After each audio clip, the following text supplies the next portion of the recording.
Good morning, Manda here.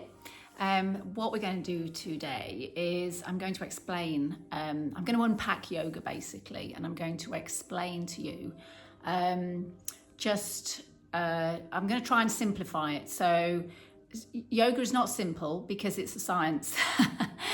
And the practice is actually 30 years long. So there are plenty of people that know far more than me. We are all on a learning curve and we continue to learn and grow throughout. And that's where the term is, you're on your yoga journey. And I remember years ago when I used to hear that and I used to think, oh, you're on your yoga journey. And I can't think of another way of putting it really, but it is a journey. It is a journey, and yoga is very supportive. So as I say, it's scientific, but it's incredibly supportive. So fundamentally, it will help to open your body. It'll help you to stay moving, and it keeps your mind in check. Okay. So you can imagine when we're born, we're very bendy. We bend in all directions. Our spine bends in all directions, 6 directions of the spine. And, you know, everything sort of works out quite well, doesn't it, to start with? And it's a bit like an MOT. Get a new car, it doesn't need an MOT for ages, and all of a sudden you realise your car's got older and it needs an MOT. And I think that's what happens quite a lot with our life, our lifespan, our bodies. And then for some, we leave it too late and all of a sudden we're very, very stiff and we think we can't move, and it's like, oh, now is the time, I need to do something. If you want to create motivation over a long period of time, you've got to change that need to a want. So need is very short term. I need to do this because if I don't do this, X, Y, and Z will happen. This is not good news, so I need to do it. However, if you only need, as you get better, you lose motivation. So you have to want to do it. So you have to sort of fall in love with something. And yes, not everyone falls in love with yoga. Lots do. Many don't. They just go off and do something else that they prefer. And there are elements of yoga in other things, such as playing golf and swimming and playing cricket and football or whatever. However, for me, I personally believe that yoga has got most of what we need, physically and mentally. But physically, it's got most of what we need, apart from jumping, sort of high intensity jumping. And there is no pull. There is no pull in yoga, so there's lots of pushing, but there's no pulling. There's an eccentric contraction, that's where we ease down into poses, but we don't actually pull. So there are things that we need to do alongside yoga. Okay, so let's start from the complete beginning. So there are 8 limbs of yoga, okay? So this is why we often see people wearing, say, the tree of life. We see yoga depicted as a tree and the branches are the 8 limbs. I love it. It's a science, as I say. It's not considered a religion. It's multi-religion. And I really love it for that because anyone can go to yoga irrelevant of their religion. We can all believe within the umbrella of yoga. We can believe in God, Buddha, Allah, whoever, our guardian angel, whoever we want to believe in, and that sits within yoga, and I absolutely love that. It's like a massive, massive tick. Okay, so the 8 limbs of yoga. So here's where it gets a tiny bit complicated to start with. So the first 2 are ways of not being and ways of being. So they're called the yamas and the niyamas. So ways of not being and ways of being. So they're a bit like the 10 Commandments. However, what I really like about them is they're not saying thou shalt do this. They are saying, hey guys, these are some suggestive ways of being, and if they fit in with your life and they work, then do them. And I love that. Okay, so the yamas, the first limb of yoga, there are 5 yamas. Okay, the first one is the biggest rule of yoga, and that's called ahimsa. And ahimsa means non-harming to yourself, non-harming to others. So that's where the peace comes in. It's beautiful. And that's why a lot of yogis become vegetarian or vegan, because they get to the point where they don't want to harm anything. Be it that you could believe that you're harming a lettuce if you pick it. But that is the ultimate non-harm, ahimsa. Okay, so the second yama, the first limb of yoga, is satya. Okay, so satya is truthfulness, truthfulness to yourself, truthfulness to others. Okay, love it. Be truthful, speak your truth, be kind, but speak your truth. Okay, if we all spoke our truth a little bit more, wouldn't we be happier? Wouldn't we? Wouldn't communication be better? Okay, so the third yama in the first limb of yoga is asteya, non-stealing. Okay, so we don't touch anything that doesn't belong to us. You can go quite deep with well, you can go quite deep with all of them, but non-stealing, don't steal from yourself. You know, how many times do we put ourselves in a position where we make life difficult for ourselves, and then afterwards we go, why did we do that? You know, why did we compromise? Why did we muck up that relationship?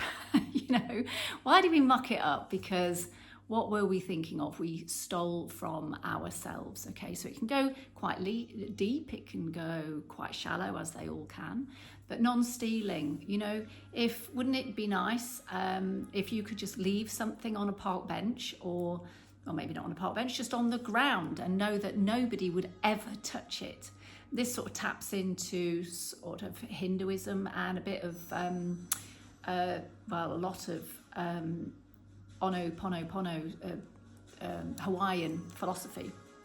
You know, it's not yours, it's not got your energy, don't touch it, don't have it. I don't want to pick anything up because it's not mine, I haven't paid for it, it's not mine, I'll leave it there. So asteya, I think it's quite powerful. So fourth one, brahmacharya. So brahmacharya is not taking things to excess.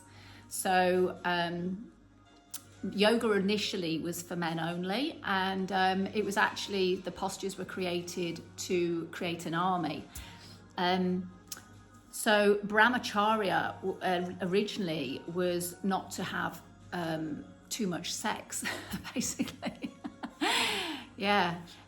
So now it's, in the modern terms, it's don't indulge too much in anything that you think you shouldn't indulge too much in. So that could be too much peanut butter in my way. It could be chocolate for others. It could be sweets. It could be sex. It could be I'm addicted to running.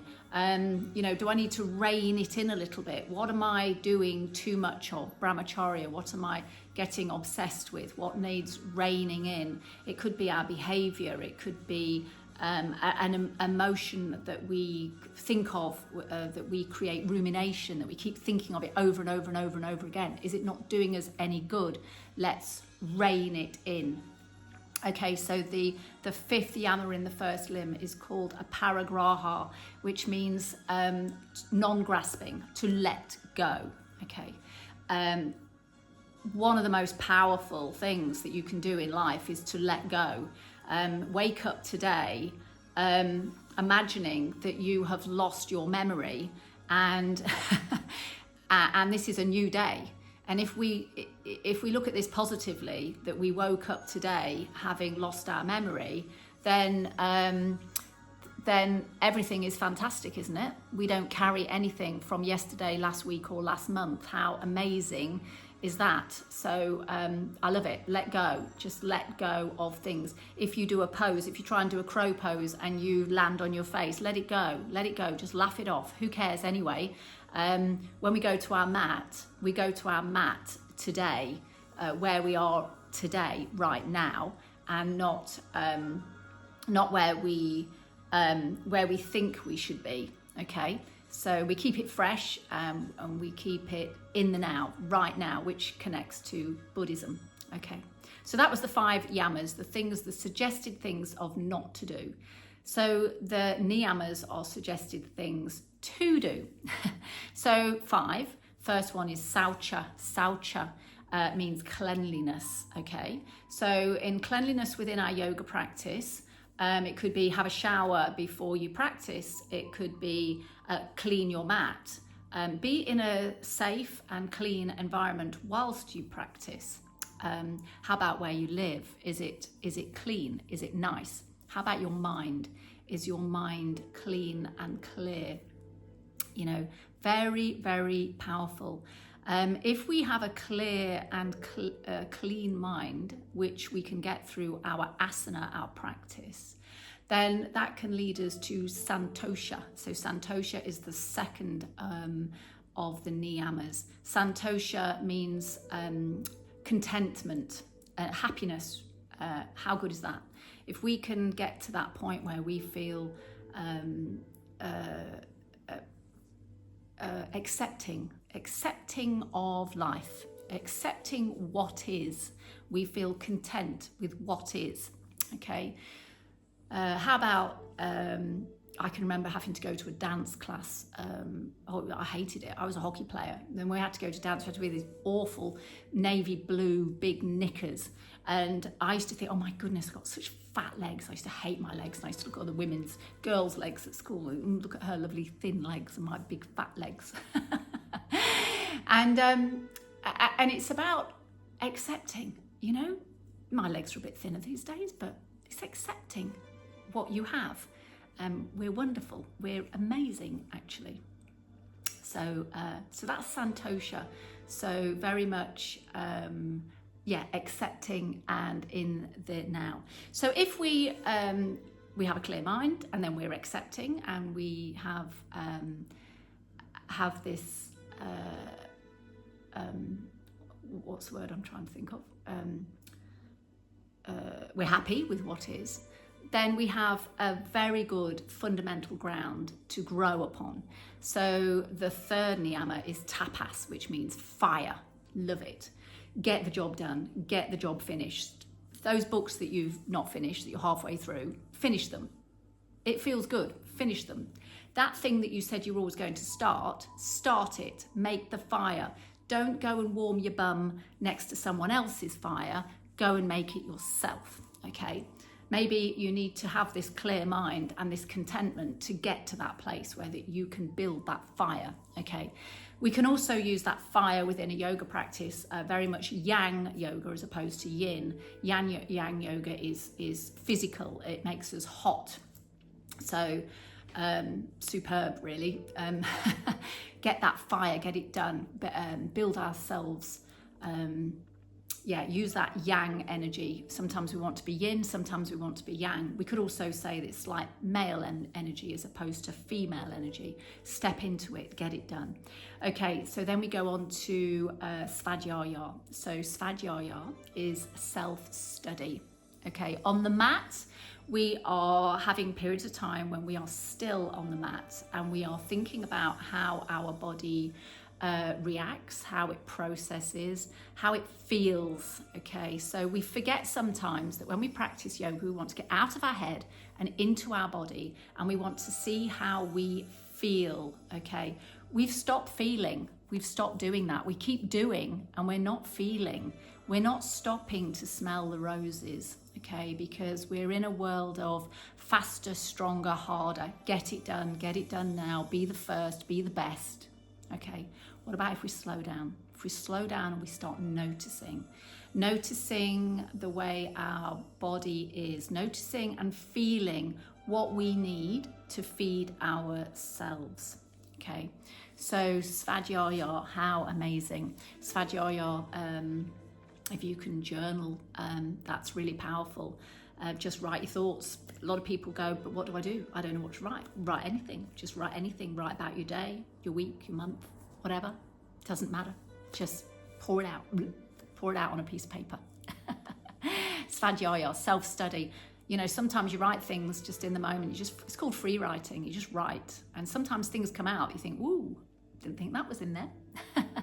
So you're just not judging yourself. You're just observing. Svadhyaya. Observing. So the last one is Ishvari Pranidhana.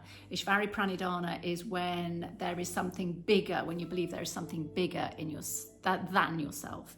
So for a lot of people, this is religion. It's God, it's Allah, it's Buddha, something bigger. For me, it's my guardian angel. I read a book once about how to find your guardian angel, and it was very clever actually, the process it took you on, and all of a sudden it took me to a wood and in a clearing, and then it said, stand there, now turn around, now your guardian angel's in front of you, what's your guardian angel's name? And instantly, it was Clifford. Clifford? Clifford? I don't know anybody called Clifford. Anyway, I had to think about it. There was Cliff Richard, and there was Clifford the red dog. But I had to think about both of those. So Clifford just came out of nowhere. So Clifford is my guardian angel. I give all my worries to Clifford. It doesn't matter whether Clifford's real or not, does it? He has all my worries. There you go, Clifford. You deal with it because I'm too busy being happy and having fun. Okay. So they're the 2 first of the 8 limbs of yoga. Very powerful. Remember, they're just suggested ways of being. They're not telling you to do anything. They're just suggesting. So the 3rd limb of yoga, asana. Asana means postures. Originally, it meant to sit down. Asana means to sit. Which is a bit strange because we stand most of the time. But originally with the Upanishads, the sages would speak and people would sit and listen. So asana is the 3rd limb. When we say we're going to yoga, we all say we're going to yoga, but we're not actually, we're going to asana. Okay, well, I suppose we're going to yoga if we do a bit of meditation and breath work, but if we're only going to go to a place and make shapes, we're actually going to asana. Okay, so within asana, there are many, many forms of yoga. So, don't just go to a yoga class and go, I don't like yoga, it's rubbish. Or assume that if you really love that class, that every yoga class that you go to will be like that, because it won't. Okay, so firstly, if you go to a vinyasa class, vinyasa, it means breath with movement, and the teacher has basically just made up a load of shapes, okay, and shared them. There's no right, there's no wrong. What the teacher is aiming to do is get you to move in all directions, especially your spine, in all 6 directions of your spine. So asana can be, fundamentally, it can be yin or yang. So yin sits on its own. Yin is a class that is floppy, stretches your connective tissue, your fascia. It gets into your bones, your ligaments, your tendons, gets deep into the body. It's very still. You hold postures for long periods of time. On the outside, it looks like you're doing absolutely nothing. However, on the inside, you are coming to a place where you're at your edge, and it's still tough. You're laying there in a position that is at your edge. You are working, and you are very much working at a cellular and molecular level inside. So you might just look like you're laying there, but inside everything's going zzz, and that's called the qi in Chinese philosophy, the qi. So really interesting. The yang yoga is more Indian philosophy based, and yang yoga can be many, many different forms of yoga, from vinyasa to Bikram to Ashtanga. There's so many forms of yoga, but they're the forms where you will get warmer, and some maybe not so warm, and some very warm. So you pick your level of where you want, but knowing that whatever class you go to, you only do what you want to do. And as teachers, we spend most of our time suggesting that people come out of poses rather than go deeper into them. Okay, we live in an ego society, and actually a man called Sri Patabi Joyce, who brought yoga from India to Europe, knew that we were all ego-based, and he brought this very much ego-based form of yoga over here, knowing that it would be a success, and sure enough it was. It's actually taken all this time for us to start to realise that we don't need to be harder, faster, stronger. We need the balance of yin and yang, but we're starting to realise that nobody gets a gold medal in the Olympics for being the slowest. And that actually we need slow. We actually need slow. We've got this stupid belief that everything has to be like, okay. So quite often I put poses that I've done on social media, and they might be poses that look harder to the average person. Why do I do that? I mean, you could call it showing off, but I'm doing it to create attention, because I know that most people are in that faster, harder, stronger. They will create that attention and go, that will create the attention. They'll go, oh, I want to be able to do that. And then they'll come to a class and I'll spend most of my time trying to get them out of it, to find their edge, okay, to get it. Crazy, isn't it? Okay, so we've got the yamas, the niyamas, the asana, then we got pranayama. So pranayama is breathing exercises, and there can be lots and lots of different breathing exercises. So what this does is, so we've worn our body out with our asana practice, and now we want to start to connect fundamentally with ourselves as a human being. And what are we as a human being? We are a mass that breathes. Okay, that's how I understand it. So we go to our breath in this new, through our practice, we've overcome our ego, we've come into a place that is softer and more gentle, and we're now coming into our truer essence of breath. Without breath, we're nothing. We can live for days without food. We can't live so long without water, but we can't live at all without our breath. Not very long. So breath is massively, massively important. As I say, lots and lots of different ways of breathing that help us to calm our system even more. So during our practice, we've worn the body out. Then during our breathing, we can simmer our sympathetic nervous system down to our parasympathetic nervous system, and we come into a place that is called rest and digest. Okay, we have a nerve, the main nerve traveling down our spine. We want to connect with that and come to a place where we can rest and digest, be very still, very calm, be able to prepare ourselves for meditation. So we've got the yamas, the niyamas, the asana, the pranayama, and then we have three more. So basically we have pratyahara, dhyana, and samadhi. Sorry, we've got four more. Oh yeah. Hang on. The yamas, the niyamas, the asana, pranayama, pratyahara, dhyana, samadhi. Okay, brilliant. So we have these four where we are going deeper and deeper into meditation. Okay, so we've been in pranayama, which is breathing. We go into pratyahara, and pratyahara, my understanding of that is like a rainbow. So it's coming out of the body, using the breath work, and then going deeper into meditation. And it's where we might start to look at our five senses and concentrate on our five senses. And that's why sometimes you may get a yoga teacher who turns up with some strawberries and asks you to stare at a strawberry. And I remember somebody once saying to me, oh my goodness, me and my friend went to this yoga teacher and the teacher got us to stare at a strawberry and we couldn't stop laughing. Very embarrassing, I can imagine. But that's what the teacher's trying to do. And maybe at that point, you're not ready for that.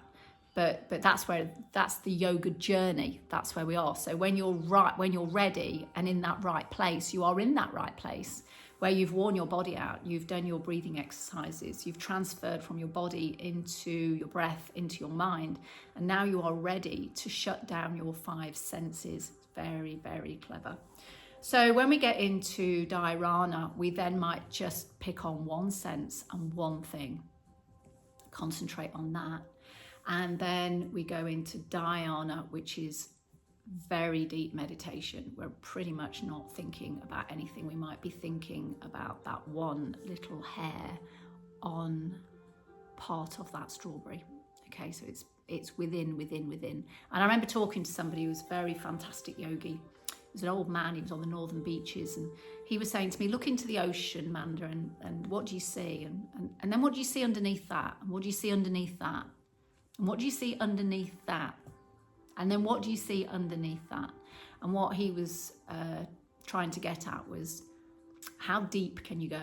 How deep can you go? So the last one, the 8th limb,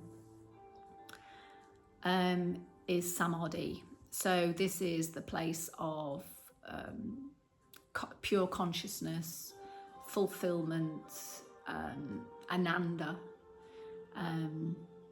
It's the best place you can be. However, apparently, a lot of yogis, you can't stay there. Maybe this is for the Tibetan monks that can get to samadhi and they can stay there for a long time. I'm not sure I've ever got to samadhi. Apparently you get there and you may just waver into it and then come back out of it again. So that's the 8 limbs of yoga. How cool is that? Okay. So I'm just going to tell you about the koshas. We've got 5 koshas around our body. Sometimes people depict yoga as being like an onion. And, you peel the onion, you get deeper and deeper and deeper into the essence of who you are. And along the way, there might be a few tears. And believe me, people do cry. People come to a class and sometimes they go, I only came to a yoga class and I can't believe I'm crying. Yeah, and that's what you needed to do. That's exactly what you needed to do. And yoga enabled that to happen. Fantastic. When we cry, shed out, we get rid of parigraha, we get rid of things. It's very, very clever. So these 5 koshas. So the first one, so imagine these, an onion that you're getting deeper and deeper, and you're the deepest part of the onion.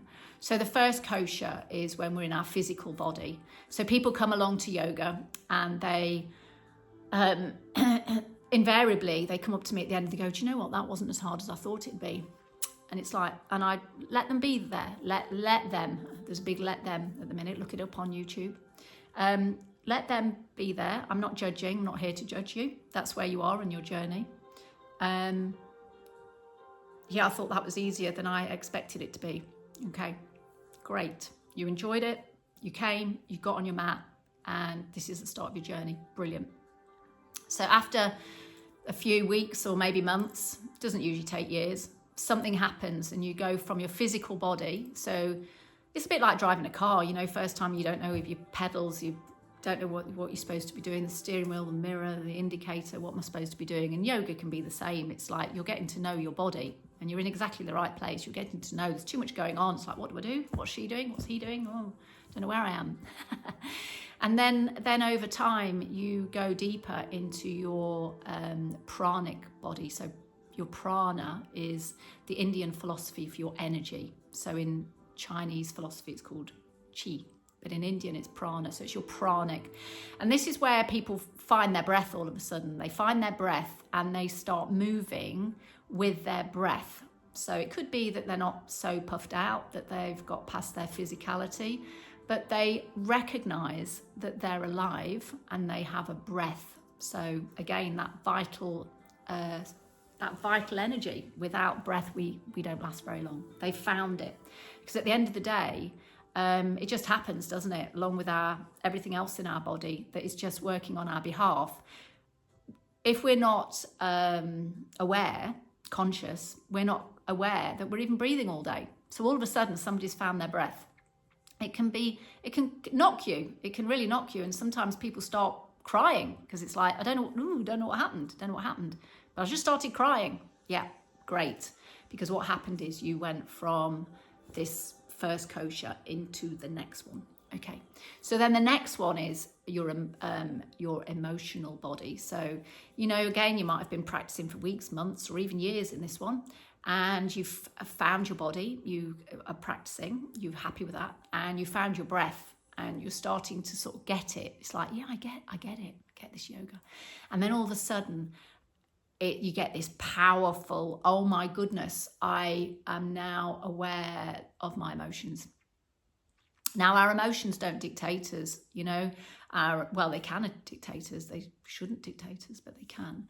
And for those that are not conscious, they do dictate. So when you see that person kicking off in the car park, they are not aware of their emotions. They are not able to step aside from their emotions. They are acting on their emotions. Okay, so yoga allows and teaches us to be aware that we do have emotions, but we can disassociate with them. We are not our emotions. We're definitely not our negative emotions. We don't have to be those. That's a choice. That's a choice whether we want to act on them, but we don't have to. So of course we get to this kosha and we find these emotions, and yoga allows us to release them. So all of a sudden we go to yoga, asana practice, and we start crying, and it's so embarrassing. It's like, oh my goodness, I only came here for a yoga class and here I'm sobbing my heart out. And it's happened to so many people, and I explain this to them at the end, and they go, wow, yeah, get it. So okay, so after that, again, may take weeks, probably months, could take years. You go into your intuitive self. So you'd be probably practicing a little bit more than once a week with that. And your intuitive self, you start finding your own truth. And the good thing about it is not only do you find your own truth, but you have the volition to live your truth. That's the powerful bit. You don't actually need other people to tell you what to do, what to think. And even if you do, you're only self-checking, because you know inside, you can feel it. It is so strong. It's an intuition that is so powerful, and your practice upholds it. It doesn't let you down. It upholds it, and you just know. You just know. Okay, I've been there. It's how I live my life. A bit crazy to some, but still standing. And then we get to our bliss, which is the one that's in the middle. So bliss. So on the happiness ladder, okay, bliss, joy, happiness, contentment, they're all at the top. So if you don't know the happiness ladder, look it up online. Really quite interesting. There's a whole list. So if you're at the bottom of the bottom, you are despondent. You are rocking in the corner of a room. If you've got jealousy, you're actually quite high up. You know, if you've got anger, you're quite high up. So if I coach people and they come to me and they're angry, you're quite high up the happiness ladder. We can do something with that anger. It means you've got some energy. We can do something with this. So have a look at the happiness ladder online if you want to have a look at it. At the very top is bliss, joy, happiness, contentment. And that's where we want to be. And that's this center of this kosha. How amazing is that? So we've talked about the 8 limbs of yoga. We've talked about the yamas and the niyamas, which are the first 2. Each yama and niyama, a bit complicated, has 5 in each. We've talked about asana. That is what we believe to be our yoga practice, and that there is yin and both yang. Then we have talked a little bit about the breathing, so that could be a whole new thing. And then pratyahara, the rainbow, coming out of physicality and into mentality. And then going deep into meditation, so that we just go deeper and deeper and deeper. And that's where we find this pure wisdom and pure consciousness, which is really what we're aiming to do. That's what we're aiming to do. We're aiming to become much wiser, much calmer, maybe speak less. Yeah, it's all pretty good. So when we do our yoga practice, so I'm going to leave it on this. When we grow up, we find patterns of movement, okay? And so when we're a child, we can do all sorts. We're on that lawn, we're doing these little flick-flacks and bendy things and everything. And then we forget that we're getting older and we think we can still do that. And then all of a sudden we get to an age and it's like, I don't know what happened, but I'm all stiff. And a lot of that is because we sit at the table, we sit at the desk, we sit in the car, we sit on the sofa. We don't sit on the floor anymore like children. We've been sat so long, our knees are not happy, our hips are not happy, our lower back's not happy. And then we go, whoa, what's going on? Okay. So what yoga does is it frees up the back and what it mainly does is opens up the shoulders and opens up the hips. Okay, so when we walk, when we run, when we sit, our hips, our knees, we're just doing this all the time, and we never do this. We never do this. We never do this with the shoulders. We don't do that anymore. Okay, so that's what yoga does. It opens you up, and often you see yoga as depicted with a lotus flower opening up. That's what we're doing. We're opening up. We're opening up physically, and we're opening up mentally. How fantastic. Anyway, so that's it really. This is a great video to watch again, possibly when you're ironing. I know when you steam, you go, then you miss bits. You have to really turn it up. Or what I do is I put headphones in. But I hope this has been helpful. I love it. Can you tell?